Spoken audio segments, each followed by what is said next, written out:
Today's episode of Heat Check is brought to you by Hotel Tonight. Hotel Tonight makes it easy to book awesome hotels at amazing rates. They're like a matchmaker between top-rated hotels with unsold rooms and people who want to book those rooms. And Hotel Tonight isn't just for last-minute bookings. You can book for tonight, tomorrow, and beyond. It's perfect for planners, procrastinators, and everyone in between. I'm one of those in-between people. I did a big piece on Rick Pitino, how to fly to Greece for it. Guess what? Didn't have a hotel. Hotel Tonight to the rescue.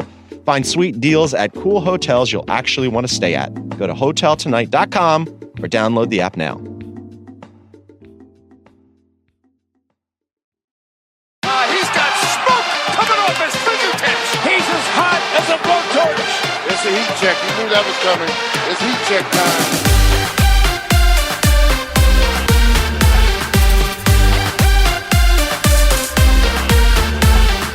Welcome to Heat Check. I'm your host, John Gonzalez, joined as I am every week by my producer, Isaac Lee.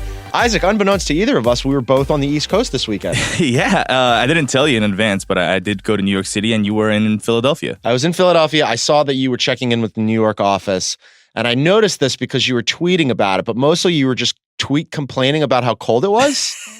You went to school on the East Coast. Yeah, I was there for 4 years during college, but when I moved back, I immediately reverted to my soft ways. And if anything, I got softer. You got softer. Well, luckily you made it through. You saw the NYC office. Shouts to everybody over there. Yes. At the Ringer. You caught some basketball, I assume? I caught a lot of basketball, most of it college, but I did watch a lot of NBA, especially because the Clippers were still on a roll and they were there. They were in New York City while I was there. I did not plan it that way, but they were playing the Knicks and got a victory out of that. I assume that you went to Madison Square Garden to sell the team to James Dolan, correct? I didn't go anywhere near 32nd and 8th. That is unfortunate and disappointing. Yep. Make sure you turn your phone off, gang, when you're doing the podcast. Yes, that's a good idea. All right, thanks for listening. Please rate and review us and all of our fantastic Ringer NBA shows and pods. There's lots of great content on the Ringer. Of course, it's March Madness. We've got One Shining podcast with Titus and Tate.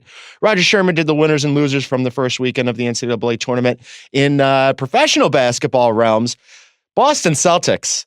They go down to the San Antonio Spurs. Kyrie Irving tried to coach him up again. Haley O'Shaughnessy wrote about how the Celtics basically tuned him out completely. I love all of this, as you've probably noticed here on Heat Check. Can't get enough of it. Maybe they could get some more plane rides. Maybe Kyrie should stop posting Instagram photos like cryptic messages with the I love it, like symbols. the stonemasons and shit like that. I love that stuff. But they need to get back on another plane, and that'll fix everything.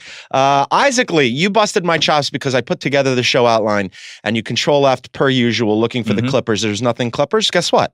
I wrote 2,500 words on your Los Angeles Clippers in general, but specifically I wrote about Doc Rivers and his unlikely Coach of the Year candidacy.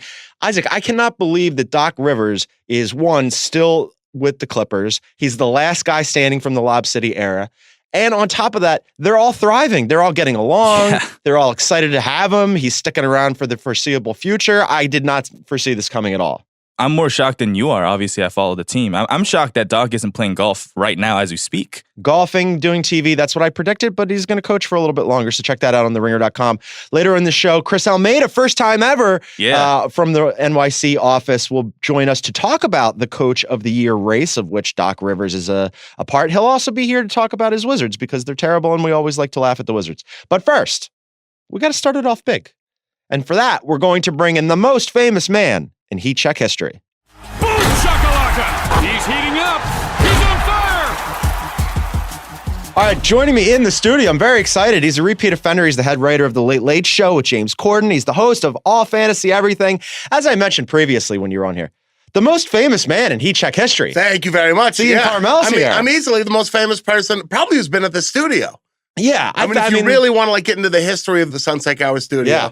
I can't think of anyone. Frank and you. Me and Frank. That's it. And many people consider me the Frank Sinatra of the podcast where people fantasy draft things that aren't sports. Yes. Milieu. Milieu is also a fantastic word. You're coming in hot with the vocab. Coming in early on a Monday with the word milieu. I was also thinking about, as everybody's favorite Is it Portlandian? Portlandian. Portlandian. Yeah. I wasn't sure if Portlander. Portlandian. Now that Paul Allen is dead, that's probably you too. It's me. I took the throne. Yeah. I don't even know if Paul Allen was ever living in Portland. I know he had a condo. He was like Portland adjacent. He was Portland adjacent. I think he was like in a super yacht that could get to Portland within 24 hours. He had 2 different super yachts, that guy. He had 2 yachts. 2 different yachts. You got to switch them out sometimes. Absolutely. The one starts getting stale. You got to light some like $900 candles, leave it to air out. It's always weird in this age where income inequality is such a big issue to be like, he had 2 yachts. Isn't 2 that super cool? yachts. It's pretty nice. But if you just zoom all the way out and like don't think too hard, that's kind of cool. I would definitely if I had enough money for 1 yacht and I could get another yacht, it's like get 2. Get 2 yachts. Why not get 2 yachts? You also have been hanging around one Isaac Lee. You guys went out to dinner. We went to Spoon by H. Oh, yeah. I've heard about this. Oh my God. Have you not been yet? I have not been. Isaac, tell us about the experience. Have to go. You have to go with Isaac. We just rolled in. There were like 8 people. It was a bunch of ringer people. Me and my friend Mike Malloy, who's another stand-up comedian. And then the Shivatani siblings, who Amazing. I guess Isaac just knows. Is that true, Isaac? Yeah. Well, I got to know them through the ringer. I'm not going to take full credit for them. He discovered them as children and taught them how to figure skate. He coached them up all the way through the Olympics. He coached them up, got up at 4 a.m. and drove them to the ice rink. Ice time is hard to get. It's hard to get, especially in L.A. You have to sacrifice. Isaac was willing to do it. And now look at all of them. He should get a medal too, in my opinion. He's a gold medal winner. And the third ship sib, Isaac Lee, brought us all to Spoon by H. It was so good. Yeah? It was this. What was the dumpling dish? The dumpling soup. It's their signature dish. Holy shit. It's so good. I think so about it. good. I think about it at least twice a day. It's the meal that stuck with me more than any other meal that I've had like in the last 5 years. And I've been to like a lot of great restaurants because I'm very fat and have a lot of money. No, you're streamlined. You have a healthy appetite. I have a healthy appetite. I'm zaftig. I'm chubby. I'm bright. But it was crazy. And then there was like a kimchi risotto that was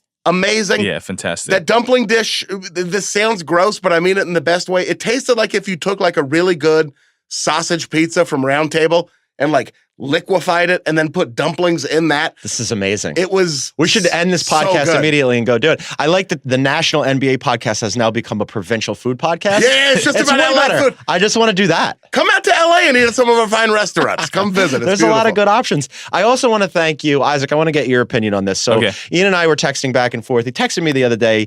He had read something that I wrote. I don't even know what I wrote. By the way, thank you for patronizing theringer.com. Always. We appreciate it. But he texted me, Isaac. He said, I have such a conversational writing style, which translated in my mind to, you don't sound anything like all those smart people you write with. They are super smart, but you. That is what I meant. I was trying to cut you down in a subtle way. You write words good. Yeah, I knew I was coming on the podcast. I was like, I'm going to tell this guy he basically has the vocabulary of a third grader. And then I can come in my Lou, and I was like, I got to look that shit up. By the time I'm leaving, I will host Heat Check. I hope you do. First of all, it's milieu. Milieu. And also, like, I feel like that says more about your deep-seated insecurities about your own writing prowess than actually I wouldn't use what the word Ian was prowess. saying. I meant it as a supreme compliment. I appreciate that. I often get stuck because I'm not.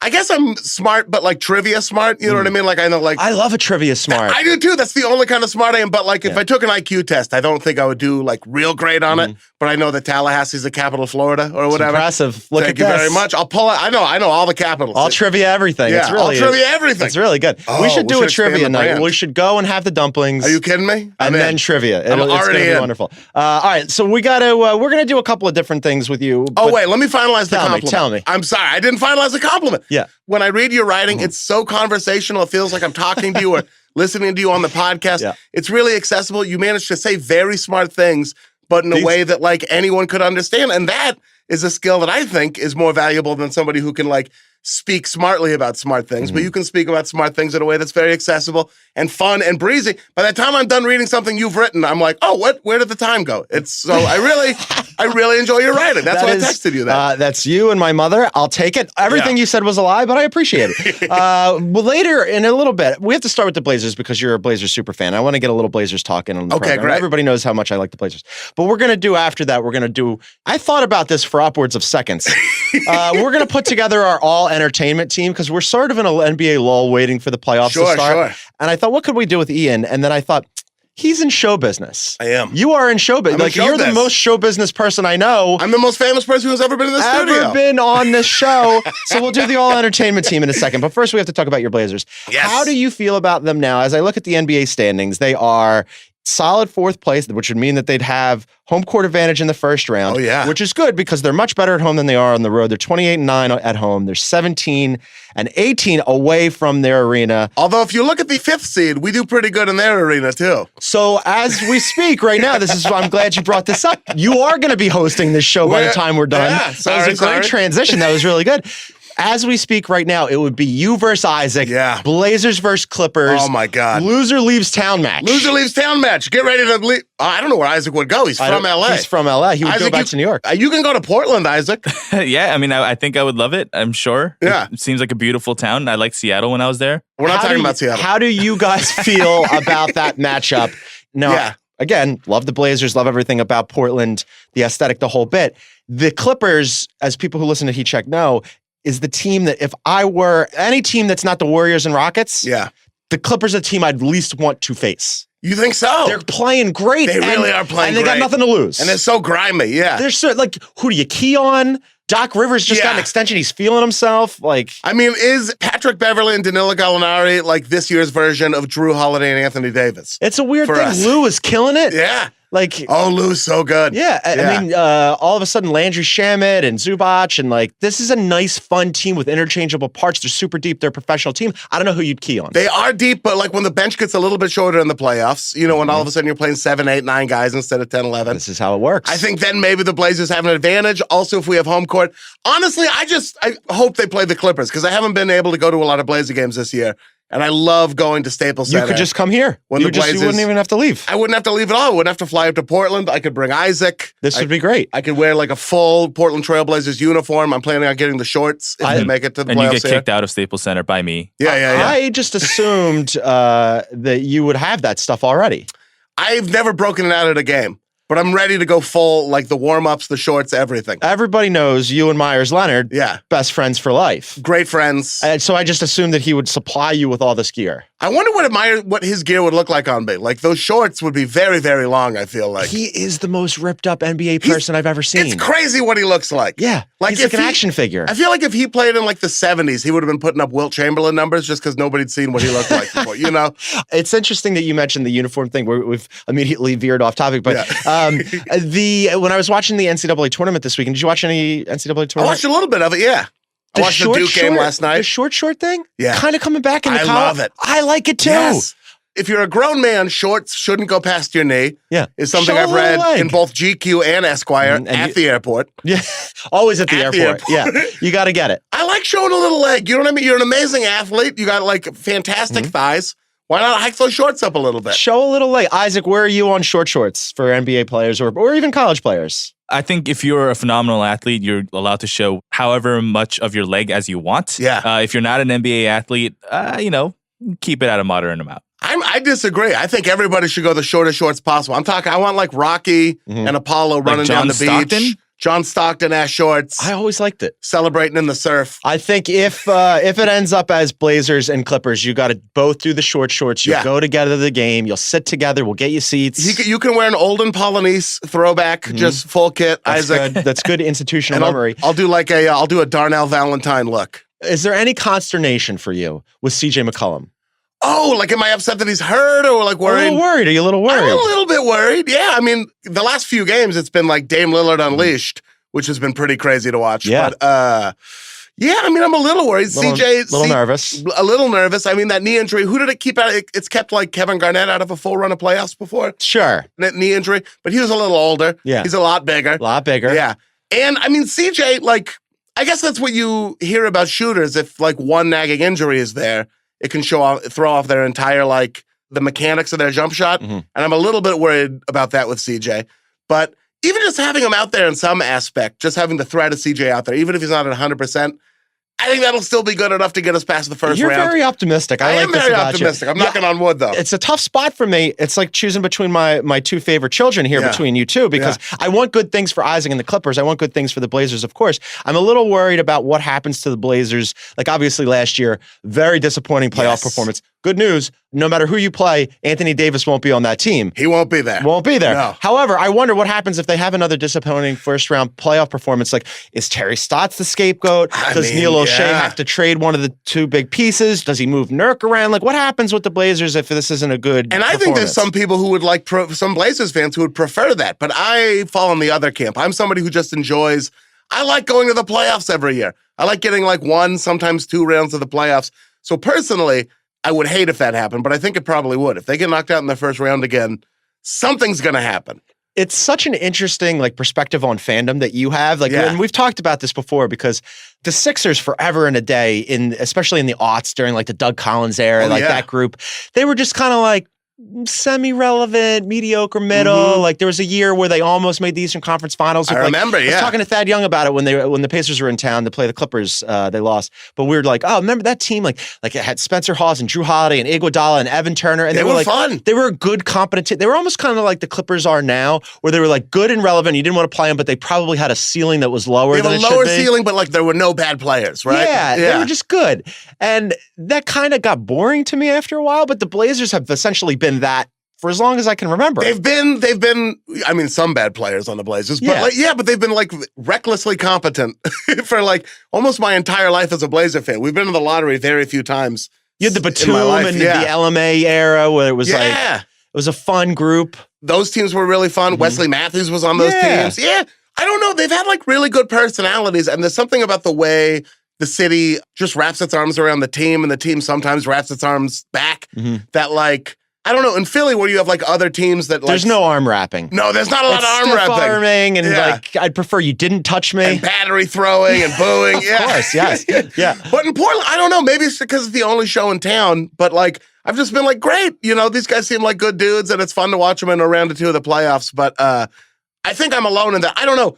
Paul Allen passing and like the questionable ownership situation does like, if it is time to fire O'Shea, why are you not buying that team? Decision? You are a famous person, as we've established. You have multiple jobs. Right.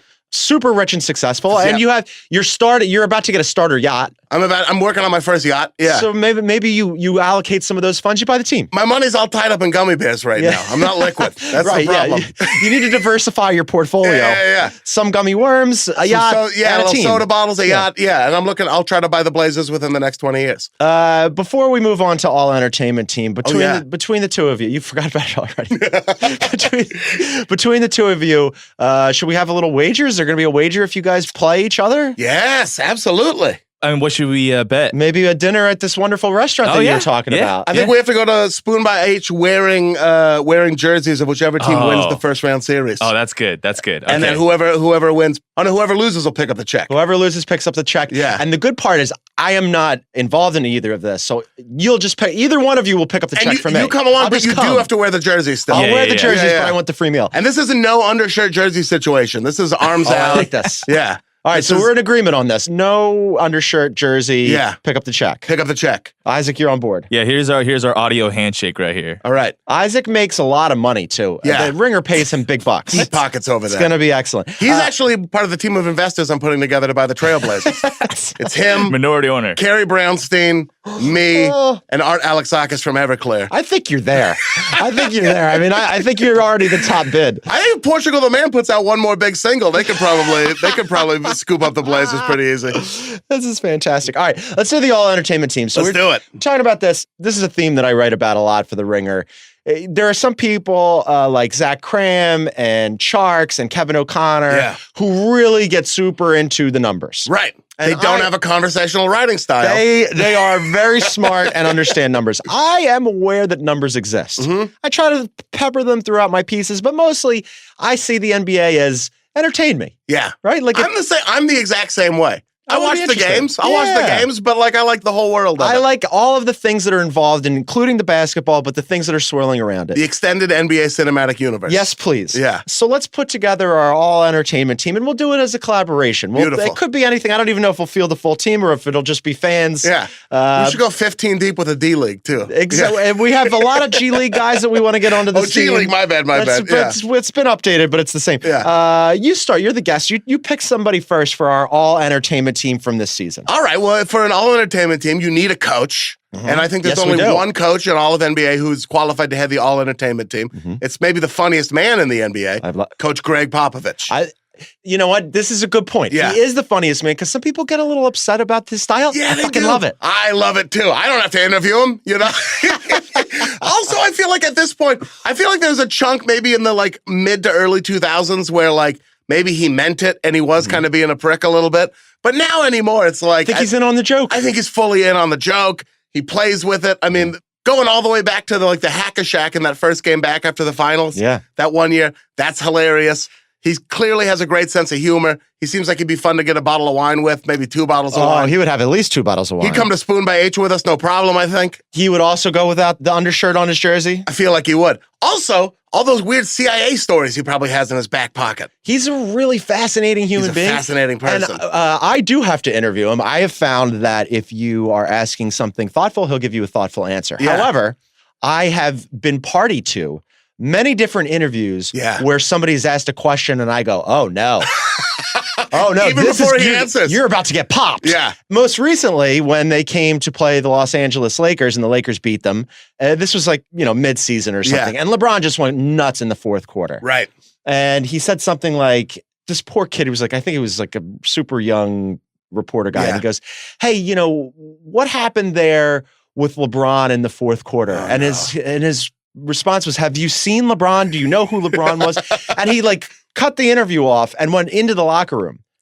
And then he came out and he started recreating the question and answer where he was doing like a one-man routine. It was fantastic. Even that is hilarious. I feel bad for the guy. He was making fun of the guy to the guy afterwards doing his bit. Greg Popovich is like one of those restaurants you go to where the servers are rude on purpose and you just kind of have to enjoy it, But it's the best hot dog in town. You go and you want him to heckle you. Yeah, right? It's a rite of passage. Exactly, yeah. When you see that happen, is there like a vicarious enjoyment for you? A little bit, yeah. I mean, I think for anybody, right? I mean, me as a comedian, maybe, but just watching it happen, or just like, I don't know, his entire existence, even when he is being like a jerk to someone, there's always like this little grin right behind the surface of it where like, I would want him to roast me, you know? I would love to go ask a stupid question and have him dunk on me for half an hour. We need an Ian Karmel roast hosted by Greg Popovich. Hosted by Greg Popovich. We're going to make that happen. I love it. We can have it on my yacht.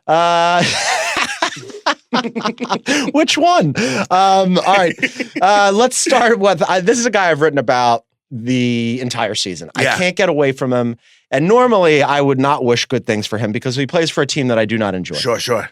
But I love what he's doing to this team, not so much for this team. Okay. That's one Kyrie Irving. Oh, yeah. He's got to be on our all-entertainment team. He's been doing it all season long. He said he had a commercial at the beginning of the season. Yes. Where it was he wanted to have his number retired, right? Like, I hope one day my number will be in the rafters. Shortly afterwards, he followed that up by, I don't know if I'm going to stick around. Ask me on July 1. Yeah, ask me at the end of the season. I don't know anybody's shit. He made a call to LeBron, pining away for LeBron. He called, hey, you up? There was the video at All-Star Game where it was him and Kevin Durant in the tunnel. And there were Zaprudering it. Did he just say that there could be 2 max slots? Most recently, he was trying to coach them up before the San Antonio Spurs game. Yeah. Talk to young guys, hey, you can do this, blah, blah, blah. They didn't listen at all. No. Got blown out by the Spurs. And then on top of this, I'm going to show you this. It's a podcast, so this is going to go over great for everybody listening. He put something up that was like on his Instagram that had like the all-seeing eye. And and it looks a little bit like some stonemason shit. And he says, I'm most grateful for my time capsule on this motherly earth. Did you see this? No, I didn't see that. Yeah. Oh my God, he's the Zodiac. Yeah. Wow. Rest easy, Ted Cruz. It's now Kyrie Irving. Weaving spiders, enter not here. What is that thing that the... Is that not incredible? That's crazy. So he just posted this. I have no idea what any of that shit means. It's in the middle of the Star of David, so I'm in. I think what he's saying is the team he's signing with next is the Jews, and we'd love to have him.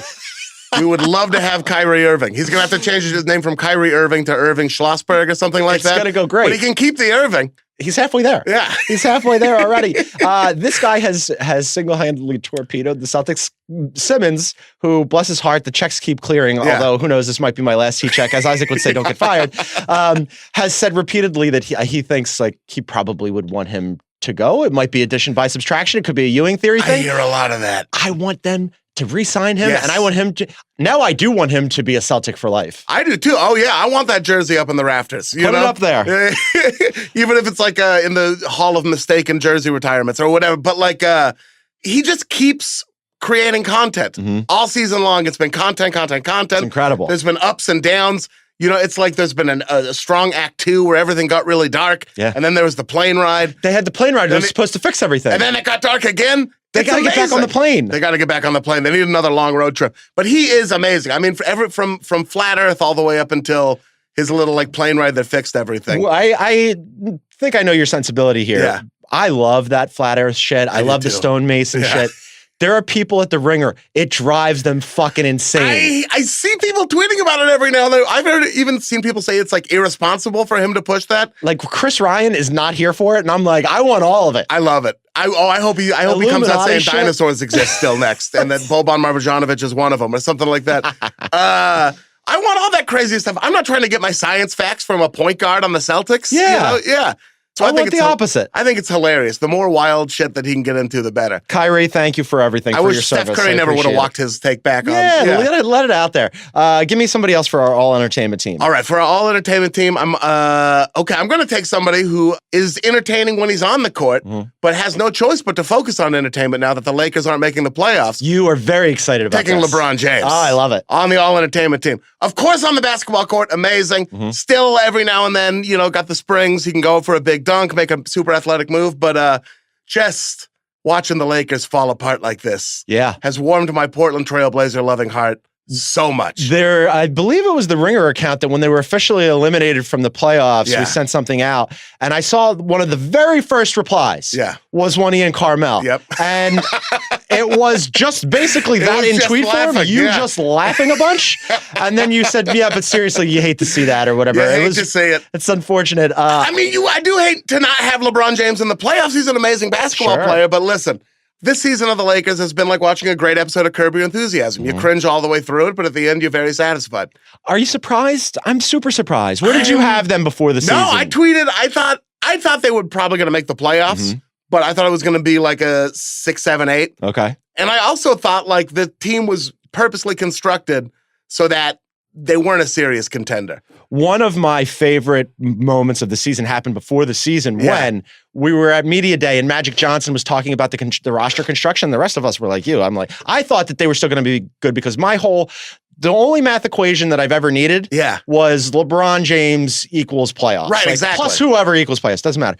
But so we're sitting there and Magic Johnson's like, we constructed this roster, me and Rob Pelinka, based on what we saw in the playoffs. And I'm like, what playoffs were you? Were you watching the EuroLeague playoffs? Right, exactly. Was it like the 1988 where they had Otis Thorpe dialed up on like the VHS? None of these dudes can shoot. No. Like, who did you put on this team? You got Rondo, you got Beasley, you got Lance. Crazy. You brought in JaVale McGee. To be fair to the Lakers, there were a lot of injuries. Of course, LeBron missed 20, Lonzo, Ingram, and all that stuff. But even if everybody had been healthy the whole season, I'm not sure. Also, everybody's saying, oh, LeBron, he missed 20 games and that's why they missed the playoffs. He's 34. He's got a lot of miles on him. A lot of miles on him. Like, him missing a lot of games that's going to be part and parcel of the whole LeBron James experience from here on out, I think.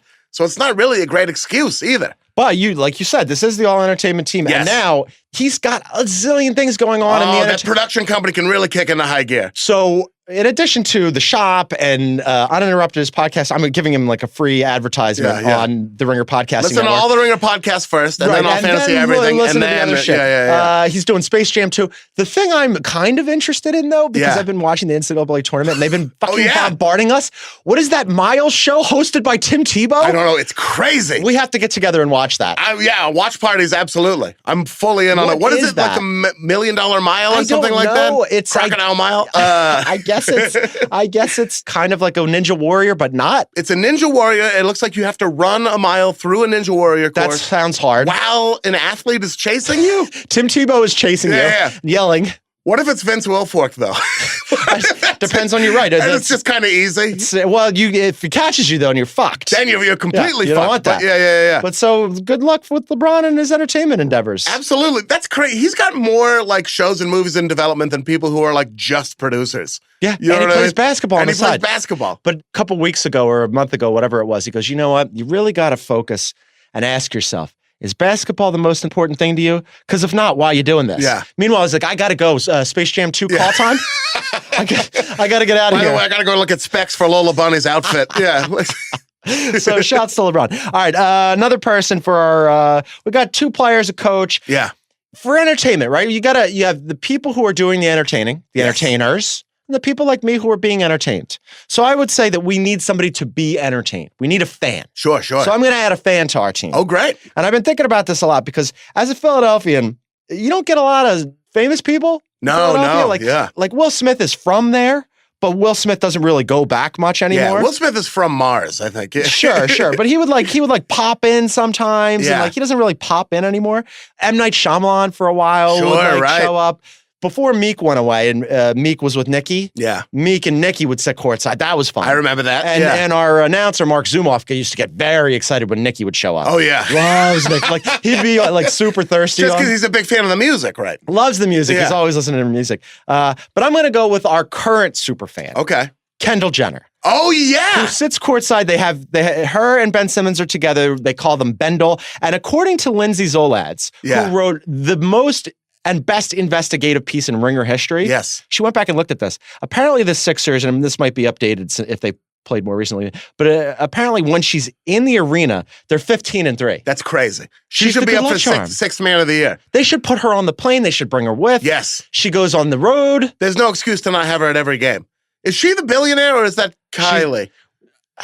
I'm not good with them. I'm not either. It's Kylie? It is Kylie? Kylie's the billionaire, yeah. So Kendall, And she probably needs to work. And they're definitely different, right?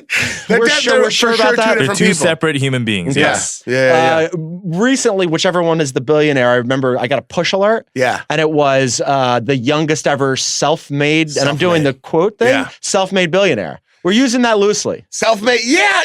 You got to get them in the investment group for the yacht and the team. They should buy the team.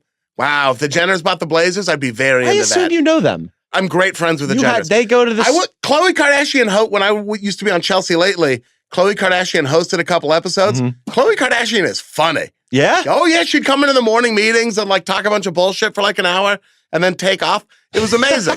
She was hilarious. And then she'd show back up and host the show and do a good job. Khloe Kardashian, sincerely entertaining. We've got to, I need you to circulate them into our world. But Absolutely. As fans go, for Philadelphia, as you mentioned, most of us are they give us a battery, we're throwing batteries, right? Who are we in the stands? Toss the sandwiches of people. Of course, yeah. You eat part of it and you toss it. Right. You go to the Knicks, you get one to go. You know about the Knicks. This is good Philadelphia knowledge. Yeah. I appreciate, your audience. But for us to have a Kendall, not Kylie, who are two different people as we've established. Absolutely, two different people. Courtside, that's big for Philadelphia. That's wonderful. Great member of the team. Mm-hmm. So I'll take it. All right. I'm going to I think we need a shooting guard. Mm-hmm. I'm going to go get Victor Oladipo and his amazing singing voice and his raunchy lyrics to his songs. I love you for this for multiple reasons. One, just an inspired pick. Oh, yeah. Two, we talked about this at length on this program, and also I went on NBA Desktop to break down the lyrics. I had since forgotten about it. Yeah. Listen, Heat Check listeners, if you have not heard this, oh man, it is just 8 or 10 tracks of straight up Victor Oladipo being the thirstiest, horniest motherfucker on the planet. Straight up thirst. And not subtle. No, there's very little poetry to it. No. He attacks the lyrics like he gets to the rim. It's reckless, downhill. It's physical, it's downhill. We won't repeat any of the lyrics on here, but do yourself a favor and go look them up. Also, beautiful singing voice. How many gifts should one man have? Pretty good, actually. Yeah. I would have perhaps counseled him about tweaking something. He could have used an editor. As a writer, definitely could have used an editor. I will tell you that a good editor is worth his weight in gold. Yeah. Somebody who can save you from yourself.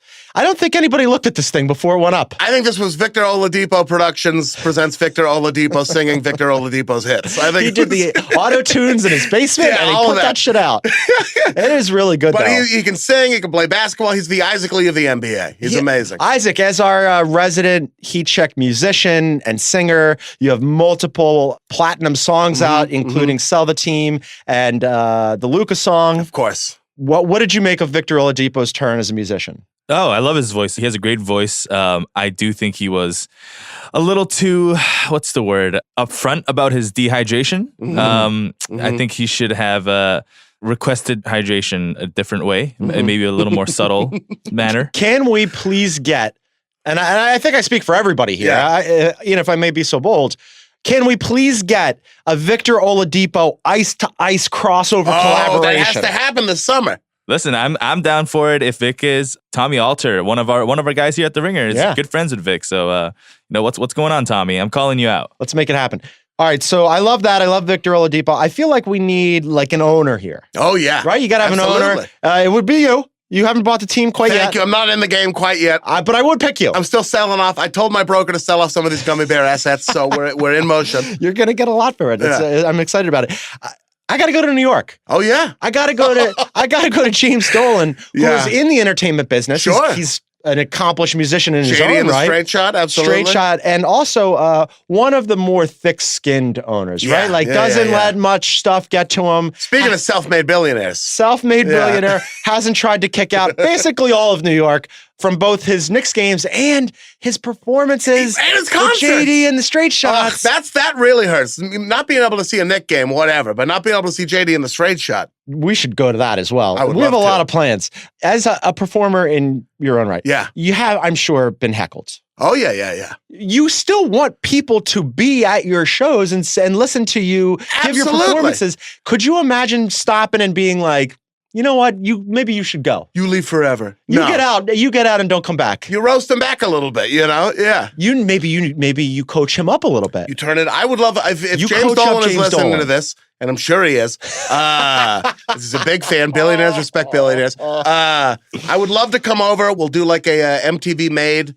I want to be a stand-up comedian. Yes. Me and James Dolan, and I'll teach him how to take heckling. Also, you're in New York. Right? Like, it's the heckling capital of the world. The fucking heckling capital of the world. Where else would People are shouting at each other all the time. I get off at the train station and I'm just like, well, I'm probably going to get heckled by some rando. That's right. Go back to Philly. All right. That's a good point. I understand where I am. James, learn how to pronounce water right.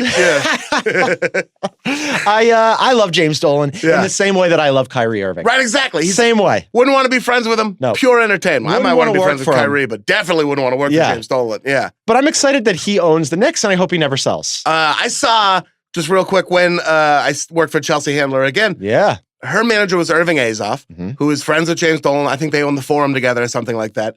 So the Eagles were getting back together to play a concert for the reopening of the LA Forum. And there was like a invite only. There were big tables, and Chelsea bought one of the tables. It was to raise money for a cancer charity. And we all went to it, a bunch of the writers, and we sat there. And Irving and I think James Dolan spoke a little bit. It was really nice. And then Joan Baez went up and sang 3 songs. It was beautiful. I bet. Joan Baez still got it. Amazing pipes. Saying, what is that song? Diamonds and Rust. I'm sure I'm fucking that up. But anyway, amazing. Joan Baez went up. And then we were sitting there like, surely the Eagles are next. Yeah. Because this is the Eagles concert. Joan Baez just sang, who would go up between Joan Baez and the Eagles?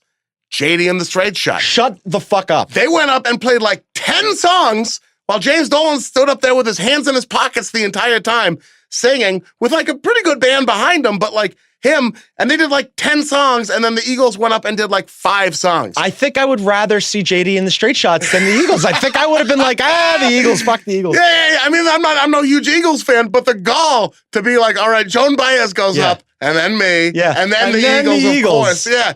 What a maniac. What balls. It was crazy. What balls. James Dolan. They played more songs than the Eagles and Joan Baez combined.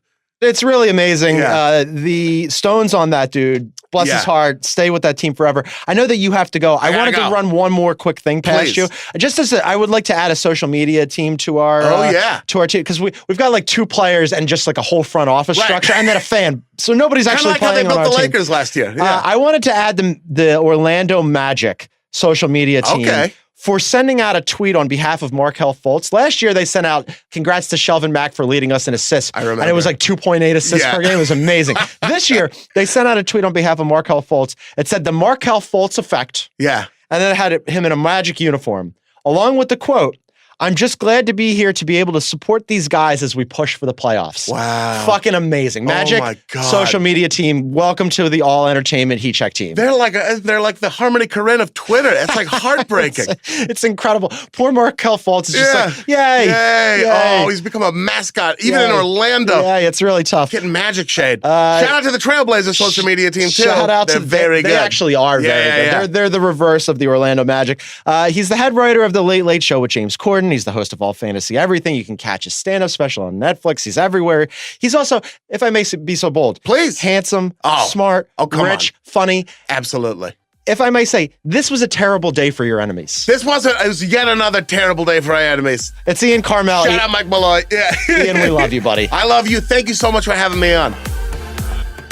All right, thanks to Ian Karmel for joining us. Before we bring in Chris Almeida, we want to tell you about the NBA Watch of the Night. Sixers at the Magic on NBA TV. As we mentioned, the Magic's social media team sent that thing out about Fultz. This is basically Fultz's revenge. He's going to root them to victory tonight, Isaac.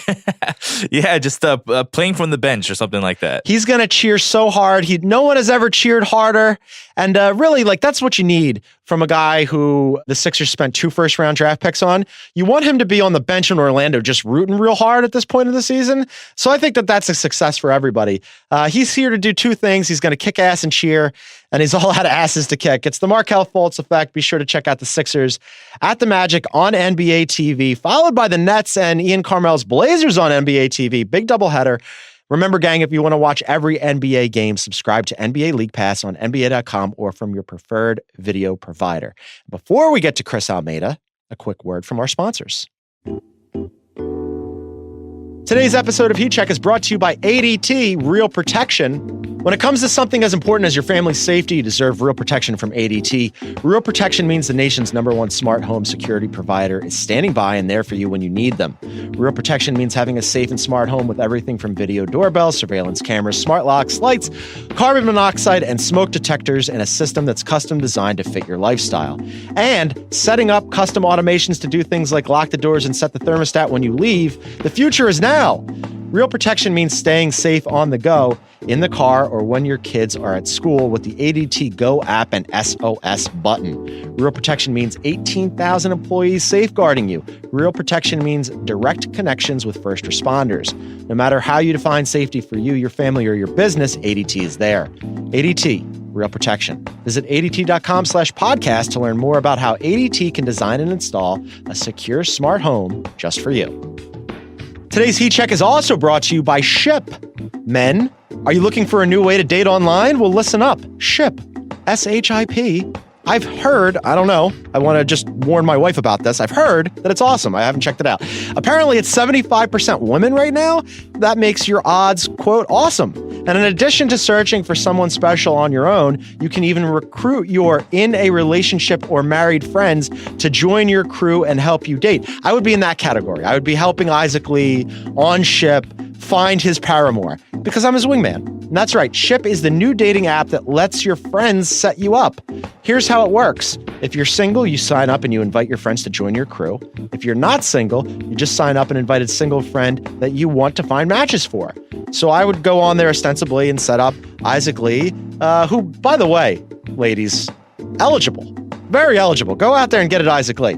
Then you start looking for matches either for yourself or for your friend. The best part is there's a group chat so you and your friends can look at people's profiles together, strategize on your opening line is going to be. You got to plan these things out, apparently.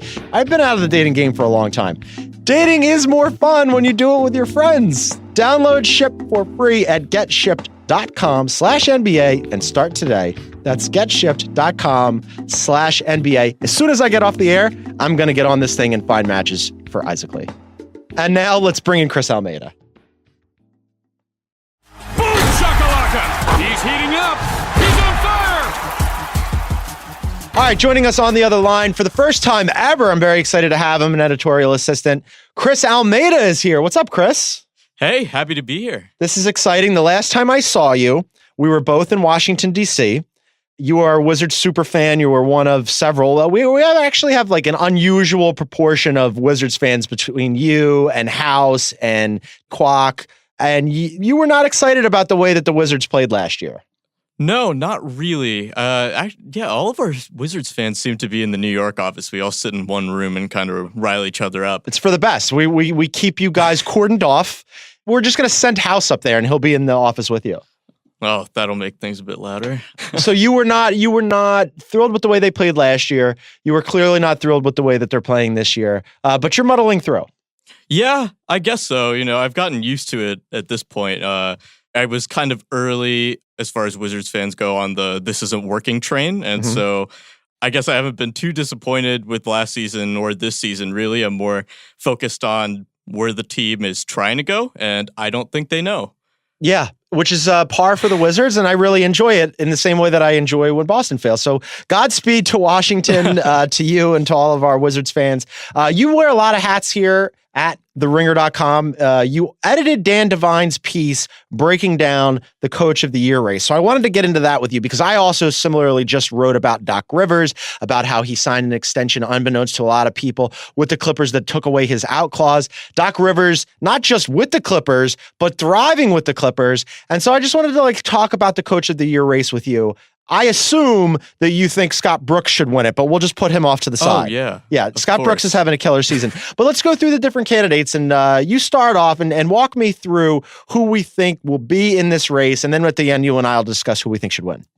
So, yeah, obviously Dan's piece led off with Doc, and I guess we have to talk about him, not just to cozy up to Isaac, but there's a case to be made there, certainly after the Clippers have succeeded a lot more than we would think. This is absolutely a successful season for them. Like I wrote up in my piece, depending on the forecast that you liked, 538 and ESPN had them around 33, 35 wins. Neither of them forecasted that they make the playoffs. I for sure as hell didn't think that Doc Rivers would still be around right now, let alone have them in the 5 seed about to challenge the Blazers. Like they are for sure having a good season. Yeah, they're really in the thick of it. Even after offloading, their best player in the middle of the season, they've really kind of just seemed to cohere to get behind Doc's system. And I got to admit, I wasn't very high on Doc any time in really the last few years. I thought, he in Boston was blessed with a lot of talent and he had a good roster there, and that can explain a lot of his success. And especially after the Lob City era didn't quite work out, I thought that this would be the end of him, at least in the Clippers organization, after he got stripped of his managerial duties. But, they've been really impressive this year. And I'm sure that, now they have the assets to kind of improve moving forward. So he's certainly a contender in this race. He wouldn't be my pick, but he's up there, yeah. Right now, they are 44-30 as we record this. They've moved just ahead of the Oklahoma City Thunder, Jazz, San Antonio Spurs into that 5th seed. You mentioned, the personnel. I thought that was going to spell curtains for him because the knock on Doc for a long, long time, whenever you would talk to people around the league, you mentioned Boston and then the Lob City era, he always had super high top end talent, right? And as a result of that, those were teams that were trying to win right now, and they weren't really focused on later. So the knock against Doc was, Doc doesn't want to develop the young guys. He doesn't want to play any young guys. He's not interested in that. It was sort of a chicken or the egg scenario. Was it because of the guys that he had? He always had a big 3 or big 4. So why would he play them? Or was he just not interested in it? And so when they started into this transition period, people expected, this is not for Doc. This is not what he does. And somewhere along the way, after they stripped him of his title, I thought that was going to be an insult too far. But somewhere along the way, he just started coaching. And he's been really good at dealing with all these interchangeable young guys. And kudos to Doc, kudos to the Clippers. Somehow this works. It works. Yeah, maybe this is what he needed all along, just to get Austin out of there, then get Austin the out of there, free from all your constraints. Bless his heart. Bless his heart. All right, give me another candidate. Who else is on our list? Coach Bud would be the next guy we need to talk about. The Bucks are the best team in the NBA, at least by record. They look like the favorite to win the East, perhaps. I don't know. With the slew of recent injuries, I guess we'll see how well they fare, especially in the 7-game series. We'll see how quickly Brogdon gets healthy again. Yeah, that's a killer. Yeah. But the way that he's built that system around Giannis, you talk about the other big teams in the East, or at least Boston and Philadelphia, being teams that have too much talent and they don't quite know how to work with it. And I think that what you see when you look at the Bucks is they know exactly how to work with what they have. So that's what you saw with Bud a few years ago when Atlanta had that 60-win season. You had a great system. Everyone knew how to play within it, and that worked until you got to the playoffs, where if you don't have a really great player, it's probably not going to work out for you. now he has a really great player. So I feel a lot better about how this is all going to go moving forward. But certainly in the regular season, what he's done looks incredible. Yeah, I mean, as you mentioned, best record in the NBA, best defensive rating in the NBA, best net rating in the NBA. I think it's really, not to oversimplify this, but the idea of, okay, we've got this superstar in Giannis. How can we optimize what he does well? He does a lot of things well. He does basically everything well, but shoot from the outside. So what should we do? Oh, it's fairly simple. Let's just surround him with a bunch of shooters. It's not obviously that simple, but for Bud to bring in a system that amplifies everything and complements everything that Giannis does well is fantastic. I mean, this is the Bucks team that was promised. Forever, we thought like, oh, what would happen if they like surrounded Giannis with some really good guys? Turns out they already had a lot of good guys in Chris Middleton. I'm not huge on Malcolm Brogdon, but he's more useful than I give him credit for sure. Eric Bledsoe is having a comeback season. Fucking Brook Lopez, which the Lakers would shoot the three now. Yeah. Can shoot the three. I mean, it's been a really fun year for them. So kudos to Bud, kudos to the Bucks. All right, next one on our list. Nate McMillan and the Pacers. Yeah. So this isn't the sexiest pick, but it is not. It's a really interesting one because when you talk about, it's easy to get somewhere when you have a superstar, when you don't have a lot of egos to manage. Well, when you look at what he's done with Oladipo going down in the middle of the season and he really being, I think, on at least like a heart level, the driving force of the team when he goes down like that, and then you're trying to keep the team moving forward with so many guys on a contract year. You have 8 Pacers going into free agency this season, so you would think, the superstar goes down. You would think that the team would all think, that's it for the season. Let's get our buckets. Let's get paid this offseason. They haven't had that problem at all. And I think that's got to go to the coach because it's hard to manage personalities. It's hard to manage individual interests. And, while the Pacers, I don't think are going to be a major player come the postseason, I think that what they've done with what they have is tremendously impressive. Yeah, I think so too. I mean, when Depot went down, I thought for sure that would be the end of them. And instead, they've been consistently in that 3-4-5 mix with the Sixers and the Celtics for seeding in the Eastern Conference playoffs. As we record this, they're in the 4 seed. They're 2.5 back of the Sixers. They're 2 up on the Celtics. They look like they're headed for a first round matchup with the Celtics. And for them to do that with no discernible top player, like I saw them play the Clippers and I've seen them play a bunch this year. And every time I watch them without Depot, I go, who's going to be their best player tonight? Because you just don't know. And not for nothing, they got hit twice. Last year, this happened to them. It happened to them again this season, where the NBA schedule makers absolutely fucked them at the end of the year with a really tough, long road trip as they go into the postseason. It didn't end up affecting them too much last season. This year, they're sort of struggling to get across the finish line, but for them to overcome all of these hurdles, kudos to Nate and those guys. But you're right, not quite the sexiest pick. All right, what else we got? Mike Malone in Denver? Malone, yeah. Yeah, I mean, every time I look at the standings, I can't quite believe it. At the beginning of the season, when people were talking about the Nuggets as a contender, as like a team that was, at least in a numerical sense, displacing the Warriors, I always thought that would kind of pass, but they've really kept up the momentum going through the season. And Jokic is obviously a top-tier player. He's really come along, but I think that there's been a lot of injuries on that team. Millsap's had timeout, Harris has had timeout, Will Barton's had timeout. Porter hasn't played at all. I think that a lot of this is a system thing. Yeah, it is. I mean, that's pretty big when you're beating all these teams out west that are stacked with talent when you really have one major guy who's been healthy the whole year. I love watching the Nuggets. I think Jokic has been a revelation. I love the system, as you mentioned, like on any given night, aside from Jokic, you could have any of those support cast guys just go off and you're like, wow, this team is super deep, and they are. And I like the way they play in the whole bit. I'm less bullish on Mike Malone's candidacy than I would otherwise be for a team that's been this good and has been challenging the Warriors in the Western Conference all season long for the top seed, because when I look at the rest of the Western Conference and the playoff picture, I think the Warriors and the Rockets are going to advance, and I'd bet quite a bit of money on that. Certainly the Warriors, almost certainly the Rockets. With the rest of them, the other 6 playoff teams, toss them in a hat. Whoever advances, it wouldn't surprise me. And the Nuggets, for whatever reason, are kind of one of those teams. Like if the Nuggets end up matched up with the Spurs or the Jazz or the Thunder or the Clippers and they end up going down in the first round, would that surprise you? No, of course not. And I mean, this is kind of the quandary of the modern NBA. It's like you can see whatever happens during the regular season and you don't really believe. Yeah. I don't think there's any point where you ever believe that any team besides the Warriors is going to the finals. And even when you had an Oklahoma City team, a 2016 Oklahoma City team, or the Rockets more recently, you don't believe that they're actually going to beat the Warriors, even though they get damn close. But also, that team is always a clear second, and then there's a huge drop-off to what's next. And yeah, I don't believe in any of the other teams that are next, so I think it's hard to make the case. Yeah. I would like to make the case. I mean, the Nuggets have been a lot of fun, and they've been a good story, but I just wonder what happens in the playoffs. All right, last one. Who's our last guy? Popovich.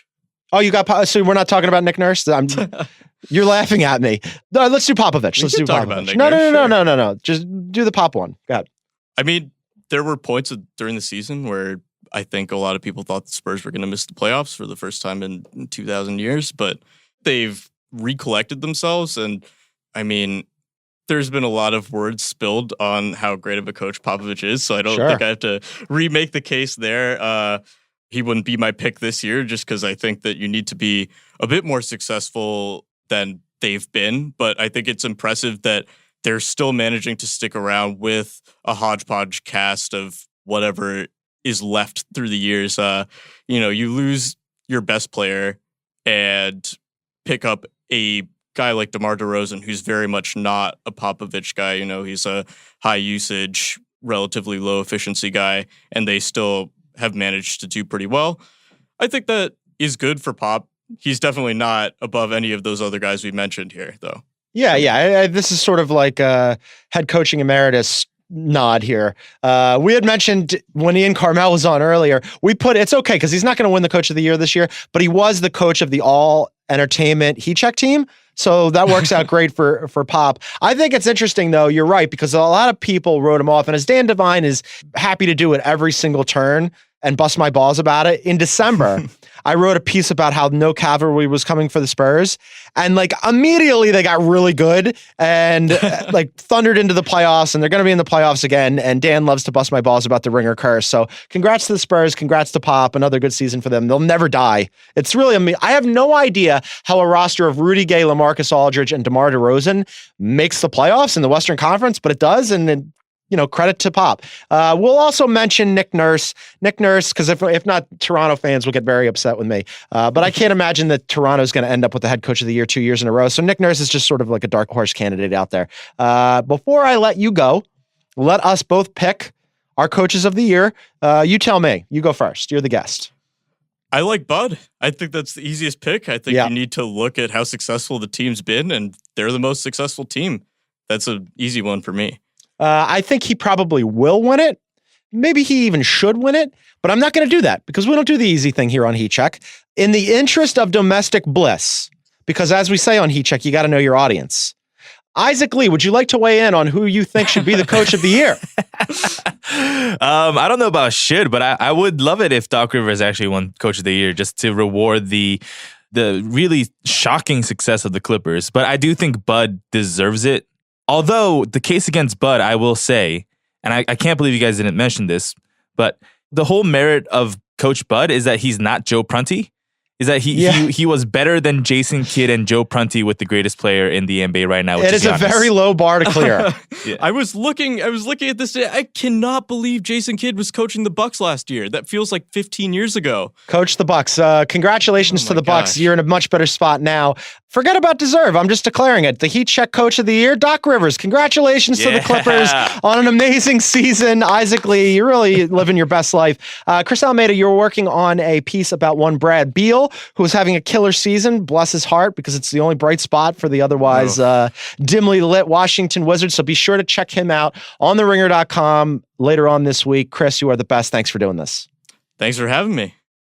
All right, I want to thank Ian Karmel. I want to thank Chris Almeida, Isaac Lee, of course. I want to thank all of you for listening. If you wouldn't mind, please rate and review us on iTunes and read all of our content on theringer.com. And don't forget, you get the Mismatch on Tuesday, group chat on Thursday, Corner 3 on Friday. Isaac Lee and I will be back next week for Heat Check on Monday. Thanks for listening, gang. Bye.